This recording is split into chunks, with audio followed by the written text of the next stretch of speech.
Hey there, my name is Eddie, and I am going to read today a book called Zog, which is a particular favourite of mine. It's written by the brilliant Julia Donaldson and illustrated by Axel Scheffler.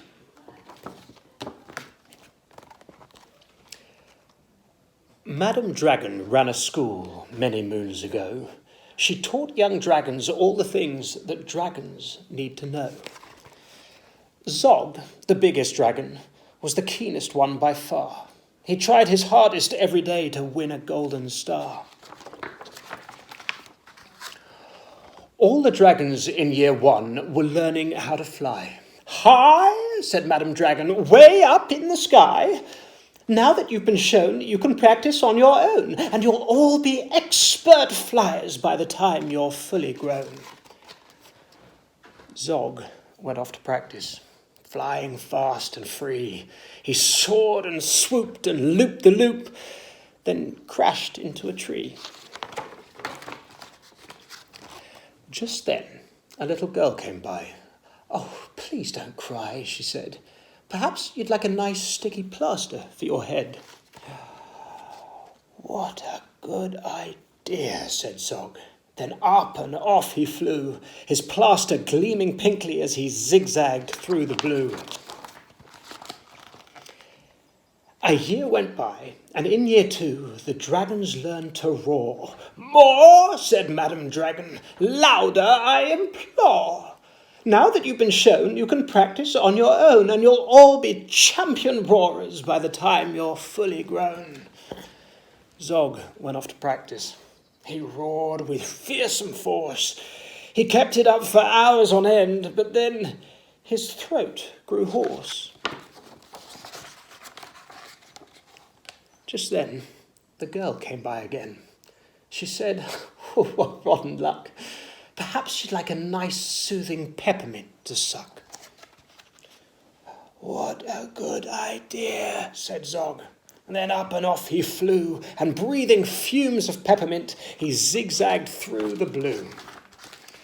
A year went by, and in year three, the dragons learned to blow. "No," said Madam Dragon, "breathe out fire, not snow. Now that you've been shown, you can practice on your own, and you'll all be breathing bonfires by the time you're fully grown." Zog went off to practice. He blew with all his might. He twirled around in triumph, and his wingtip caught alight. Just then, the girl came by again. She said, "Oh, you poor old thing. Perhaps you'd like a nice stretchy bandage for your wing." "What a good idea," said Zog. Then up and off he flew, his bandage flapping wildly as he zigzagged through the blue. All the year four dragons were learning, can you guess? "Yes," said Madam Dragon, "how to capture a princess. Now that you've been shown, you can practice on your own. You'll need to capture hundreds by the time you're fully grown." Zog went off to practice. He tried and tried and tried, but he simply couldn't manage. "I'm no good at this," he cried. "I'll never win a golden star." But just then he saw the girl. Perhaps," she said, "you'd like to capture me? I'm Princess Pearl." "What a good idea," said Zog. Then up and off they flew, the princess gripping tightly as they zigzagged through the blue. "Ah," said Madam Dragon, "our first princess so far. Congratulations, Zog, my dear, you've won a golden star." Zog was proud and happy, and Pearl felt good as well. She took the dragon's temperatures and nursed them when they fell. A year went by, and in year five, the dragons learned to fight.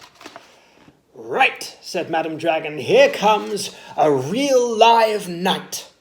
Up spoke the knight. "My name," he said, "is Gadabout the Great. I've come to rescue Princess Pearl. I hope I'm not too late." Zag breathed fire Zog breathed fire and beat his wings. "You can't! She's mine!" he roared. "Oh, no, she's not!" yelled Gadabout and waved his trusty sword. The other dragons crowded round and watched them all agog. Who was going to win the fight, Sir Gadabout or Zog? Then Princess Pearl stepped forward, crying, "Stop, you silly chumps! The world's already far too full of cuts and burns and bumps. Don't rescue me. I won't go back to being a princess and prancing around the palace in a silly, frilly dress. I want to be a doctor and travel here and there, listening to people's chests and giving them my care." "Me too," exclaimed the knight, and took his helmet off his head. "I'd rather wear a nice twisty stethoscope," he said. "Perhaps, Princess, you'll train me up." And Pearl replied, "Of course, but I don't see how the two of us could fit upon your horse." Then Zog said, "Flying doctors, I'd love to join the crew. If you'll let me be your ambulance, then I can carry you."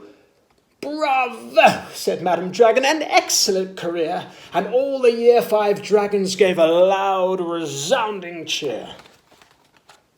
Then Madam Dragon told the horse, "I really hope you'll stay. I'll let you be my pupil's pet and feed you lots of hay." "What a good idea," said Zog. Then up and off he flew, the flying doctors waving as they zigzagged through the blue. And that is the end of that book. I hope you enjoyed it. See you soon. Bye-bye.